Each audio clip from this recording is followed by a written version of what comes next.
안녕하십니까. 베드로후서 1장 같이 한번 살펴볼까요? 좀 여기다 놓고요. 예. 그리스도 안에서 성장해 가라고 하는데요. 베드로후서에서 가장 중요한 건 이 내용이에요. 믿음의 덕을, 덕의 지식을, 지식의 절제를, 절제의 인내를, 인내의 경건을, 경건의 형제 우애를, 형제 우애에 사랑을 더하십시오라는 말이 굉장히 중요합니다. 그리고 베드로 후서에서 베드로가 이야기하는 건 예수 그리스도를 아는 일에 게으르지 말고 열매 맺지 못한 사람이 되지 말라. 그리고 부르심과 택하심을 굳게 하라라고 이야기하는데요. 예수 그리스도를 아는 일에 자꾸 게으르지 말라는 이유는 여기 있습니다. 하나님과 주 예수를 알므로 은혜와 평강이 넘치는데요.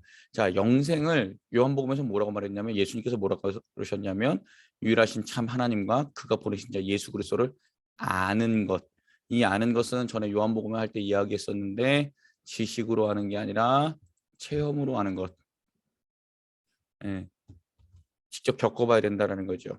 그래서 하나님과 예수 그리스도를 겪어보고 만나보고 그래야지 구원받는다라는 것을 이야기합니다. 그래서는 예수 그리스도를 아는 일에 게으르지 말라는 것은 계속해서 예수 그리스도를 만나고 체험하고 주의 뜻대로 살아내 보라는 것을 이야기하지요.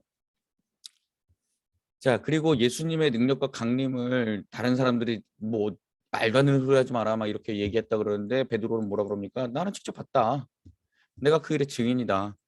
그러면서 변화산 사건을 이야기합니다. 우리가 산에 올라갔을 때 하나님께서 그는 내 사랑하는 아들이요 내 기뻐하는 자다라고 이야기했던 것을 난 들었다. 야, 웃기는 소리 하지 마. 예수 그리스도에 대한 믿음은 흔들리지 않아. 분명 있었던 일이야. 지금 이렇게 이야기를 했죠. 그러면서 성경의 예언은 제멋대로 해석하면 안 된다라고 이야기하면서 예언, 이건 맡을 예자를 써요. 맡을 예자. 제가 한문을 지금 잘 못 써서 그런데 미리 예자가 아니라 맡을 예자예요. 항상 성경에서 나오는 예언은 그러니까 말씀을 맡았다라는 뜻입니다. 말씀을 맡았다라는 뜻은 하나님이 주신 말씀을 그대로 내가 받았다라는 거예요. 그리고 그 말을 그대로 증거한다라는 거죠. 그래서 하나님의 말씀을 받다 보니 앞으로 일어날 일도 말할 수 있어요. 그 지금 현실에 비추어서 그게 하나님의 뜻대로 이렇게 이루어져 가는 것이지요. 막 미래를 보면서 미래는 어떻게 될 것 이렇게 하는 게 예언이 아닙니다. 여러분, 그 예언은 하나님의 말씀을 맡은 자들이 하나님의 말씀을 대언하는 거예요. 그래서 주로 예언은 뭐냐면 설교입니다. 그리고 성경 공부 속에 나오는 그런 하나님의 말씀들이고요. 그러니까 여러분 막 예언 기도한다 그러고 그런 데 가서 자꾸 뭐 기도해 주세요 뭐 이러는 건 잘못된 겁니다. 하나님께서 그 말씀을 통해서 하나님의 여러 가지 것들을 통해서 말씀해 주신 걸 맡은 이들이 전하는 게 예언입니다. 그래서 예언은 어떻게 뭐라 그래요? 성령에 이끌려서 하나님께로부터 오는 말씀을 받아서 증언하는 겁니다. 증언. 내가 하나님의 말씀을 보니 하나님께서는 이렇게 말씀하십니다. 그래서 말씀을 맡은 자들은요. 여러 가지 것들에 대해서 종합적으로 볼 수 있는 눈이 있어야 돼요. 그러니까 지식도 있어야 되고 이 세상이 돌아가는 것을 해석하는 능력도 있어야 되고요. 그래서 칼 바르트라는 신학자는 한 손에는 성경을 한 손에는 신문을 이라는 이야기를 했습니다. 그러니까 이 세상이 돌아가는 걸 전혀 모르면서 설교를 하고 하나님의 말씀을 전하면 안 된다라는 거죠. 예, 그렇습니다. 2장 볼까요? 자, 거짓 교사들이 있었어요. 이 거짓 교사는 언제나 있습니다. 옛 이스라엘 백성 가운데 일어난 거짓 선지자처럼 생기는 거짓 교사들이 있는데 이단으로 이끌고 살아계신 주를 부인합니다. 그리고 방탕한 삶으로 이끌고요. 그래서 진리가 비방을 받고요. 탐심으로 지어낸 말로 우리를 착취한다라고 합니다. 예, 살아계신 주를 부인한다. 이것도 그 이단의 가장 큰 특징인데요. 살아계신 주, 자기들이라 그러죠. 예, 우리나라의 자칭 하나님 62명, 자칭 재림주가 200 몇 명 이 정도 된다라고 현대 종교에서 10년 전에 밝혔었거든요. 더 늘어났을 겁니다. 훨씬 많이 늘어났을 겁니다. 그리고 다 방탕한 삶으로 이끌어가죠. 그래서 이단 교주들의 대부분은 성 문제로 인해서 굉장히 큰 그런 거를 겪죠. 그래서는 많은 사람들이 야 이게 뭐야 도대체 기독교는 다 저래? 막 이런 식으로 우리가 비방을 받죠. 그 다음에 탐심으로 지어낸 말로 우리를 착취하죠. 이단에 빠지면 여기에다 모든 것을 다 바치라고 하죠. 그래서는 살고 있는 모든 재산을 갖다 거기다 바치고 그렇게 되죠. 그게 왜 그러냐면요. 피라미드 형식으로 자꾸 이렇게 올라가야 되기 때문이에요. 내가 더 전도를 많이 하고 내가 더 많이 헌금하고 내가 더 많이 헌신하고 봉사하면 나는 하나님 나라에서 이만큼 올라가는 거예요. 그 이단 조직에서. 그래서 나는 더 높은 곳에 있을 수 있어요. 이거는 뭐 돈을 떠나서요. 이거는 자력 구원이죠. 하나님의 은혜로 구원받은 게 아니에요. 이게 잘못됐다라는 겁니다. 하나님의 은혜로 구원받았으면 내가 어디서 무엇을 더 하기 위해서 막 그렇게 하는 게 아니라 하나님의 은혜에 감사해서 헌금 내고 하나님의 은혜에 감사해서 이렇게 헌신하고 그러는 거지, 내가 어떤 목적을 취하기 위해서 그렇게 한다는 건 잘못된 겁니다. 이단들이 그렇게 해서 사람들을 계속 그 저기 뭐야 그 유혹하고 그렇게 하죠. 헌금 더 많이 하면 하늘의 집이 더 커. 근데 이 땅 가운데 부동산만 늘어나잖아요. 걔네들 부동산. 예, 이건 굉장히 잘못된 겁니다. 여러분 자꾸 그렇게 그 뭐 뭐를 하기 위해서 뭐가 되기 위해서 돈을 더 내라. 뭐 이게 다 잘못된 이론입니다. 그들은 심판받을 거지요. 자, 주께서 경건한 자를 시련에서 건지시고 불의한 사람을 멸하실 건데요. 그 불의한 사람이 어떤 사람이냐면 더러운 정욕에 빠져 육체에 따라 사는 사람들, 권위는 주의 권위를 무시하는 사람입니다. 하나님의 권위, 말씀의 권위를 무시하는 사람들, 예, 이런 사람들을 멸하실 거고요. 이런 사람들은 지강 없는 짐승들 같아 짐승들처럼 멸망당하는데 그들의 눈에는 간음할 사람만 보이고요. 죄짓기 익숙하고 저주받은 자식들입니다. 예. 저는 하나님께서는 이런 사람들을 다 멸하시겠다라고 약속하시죠. 그리고 바른 길을 떠난 부올의 아들 발람과 비슷하다 그러는데, 발람은 여러분 그 민수기 22장에 22장부터 쭉 한 25, 6장까지 기록되어 있는데요. 선지자였어요. 그는 그 선지자라기보다는 무당이라고 할 수 있죠. 무당. 저는 그 모압 왕 발락이 참 헷갈려요. 발락 발람. 모압 왕 발락이 이스라엘 백성들을 저주해 달라고 발람을 초대합니다. 돈 되게 많이 줘요. 그래서는 데리고 와가지고 하라 그러는데 하나님께서 발람에게 너 이스라엘 백성들 저주하면 안 돼. 그러면서 축복하게끔 축복의 말을 넣어주죠. 그러니까 이 발락이 뭐라 그래? 배신감 느끼잖아요. 야, 네가 그럴 수가 있냐 그랬는데 발람이 어떻게 해요? 하나님이 시켰는데 내가 어떻게 하냐라고 하면서 세 번 축복하고 갔는데 마지막으로 이 발람이 뭐를 잘못하냐면 하나의 그 괴계를 주고 갑니다.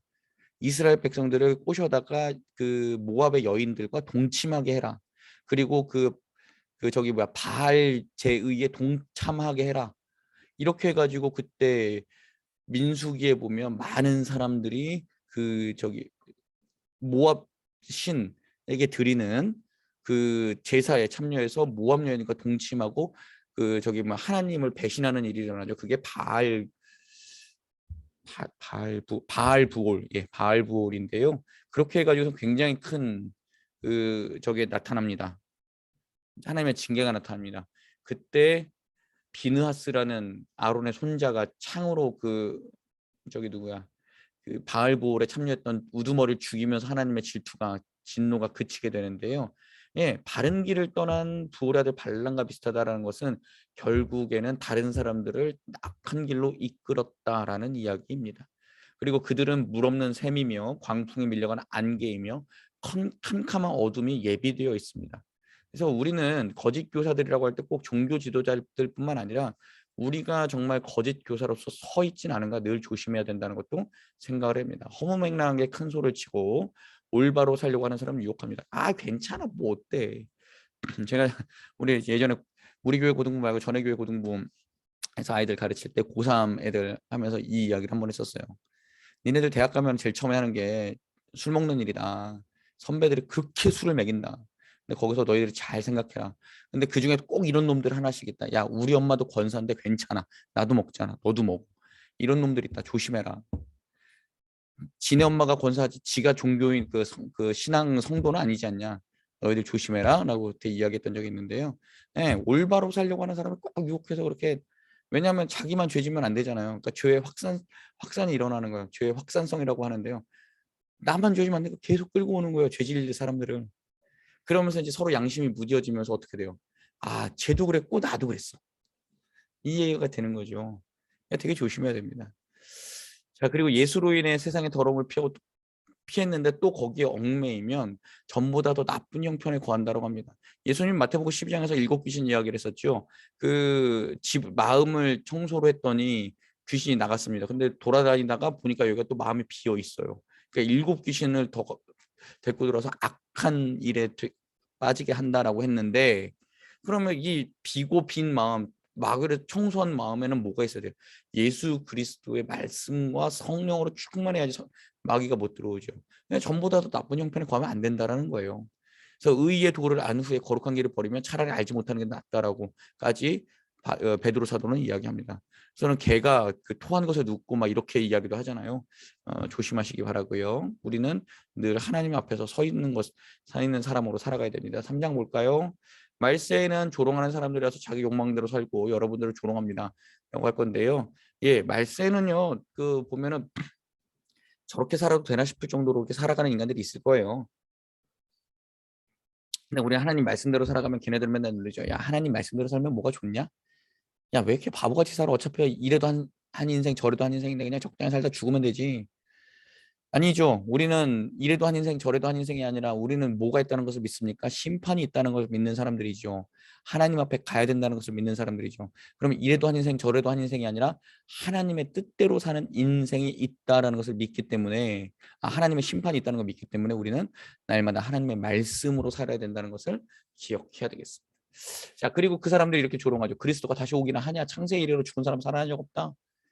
왜 없어요? 예수님 계시잖아요. 근데 그걸 안 믿는 거죠. 그러니까 조롱하는 거죠. 그러니까 맨날 그들하고 우리는 부딪힐 수밖에 없어요. 이 세상하고 우리하고 부딪힐 수밖에 없는 거는 우리는 우리가 믿는 것에 대해서 신앙을 고백하는데 그들은 우리의 신앙을 인정하지 않잖아요. 그러니까 부딪힐 수밖에 없는 거예요. 세상은 맨날 우리 보러 바람풍 하라 그러지만 우리 바람풍 이야기할 수밖에 없잖아요. 그러니까 이게 어쩔 수 없이 세상하고 부딪힐 수밖에 없어요. 그렇다고 세상을 완전히 버리고 살아야 되냐, 저 산속 들어가서 살아야 되냐, 그건 아니죠.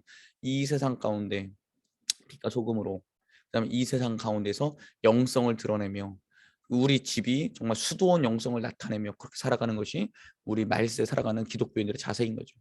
주께는 천년이 하루 같고 하루가 천년 같다라고 하는데 그 주의 약속은 아무리 길어도 꼭 이루어진다라는 건데, 이거를 이상하게 요거를 따갖고 와가지고 천지창조가 하루에 1000년씩 6000년 이따위 소리들 하는 사람들이 있는데요. 다 뻥입니다. 하나님의 시간은 인간의 시간으로 잴 수 없습니다. 지금 이 시간도 인간이 만들어 놓은 거지만 하나님의 시간은 영원부터 영원에 있는 거지, 인간이 그걸 갖다가 잣대로 재가지고 여기서부터 여기까지는 하나님께서 이렇게 창조하셨고 하나님께서 이렇게 이끌어 오셨고 이게 뭐 그래서는 뭐 6000년 전에 지구가 있었고, 뻥입니다. 여러분 믿지 마십시오. 하나님의 시간을 인간의 시간과 시각으로 잴 수 있다고 말하는 건 거짓말입니다. 예. 그리고 하나님께서 천년이 하루 같고 천년이 하루 같고 하루가 천년 같다고 말씀하신 건 이게 중요한 거예요. 하나님께서 그 시간 동안 기다리시는 것은 모든 이가 회개하는 데 이르길 바라기 때문에 지금 기다리시는 거지, 이걸 갖다가 따로 이렇게 이끌어간 그 다른 이론을 갖다 대기 위해서 하는 말씀은 잘못된 겁니다. 하나님께서는 천년을 하루같이 계속 기다리시는 거예요. 왜요? 모든 이가 회개하기를 이르는데 바라기 때문에요. 그래서 우리는 모든 이들에게 회개를 전파해야 돼요. 회개하는 복음을 전파해야 돼요. 예수 그리스도가 구원이라는 것을 전파해야 돼요. 그게 우리의 사명이에요. 그리고 그게 모든 것이 다 이루어졌을 때 주님 나라 이 땅에 오실 거예요. 주님 다시 이 땅에 오실 거예요. 그게 성경이 말하는 종말입니다. 하나님 나라에 오니까 거룩한 행실과 경건함으로 새하늘과 새 땅을 보아야 되고, 하나님 말씀 잘못 해석하면 멸망당할 수 있으니 조심하라라는 게 베드로 사도의 이야기입니다. 자, 오늘 베드로까지 봤고요. 이제는 유다서와 요한 1, 2, 3서 또 봐야 되는데요. 요한 1, 2, 3서 보고 유다서 볼 건데요. 요한 1, 2, 3서는 또 어떤 이야기들을 담고 있는지 우리 같이 좀 잘 다음 주에 살펴보고, 이제 계시록 들어갈 거예요. 계시록은 굉장히 어렵습니다. 저도 열심히 공부해서 해야 되니까요. 저도 나름대로 열심히 공부하면서 또 준비하면서 여러분들과 함께 말씀 나눌 수 있는 그런 시간이 됐으면 좋겠습니다. 감사합니다.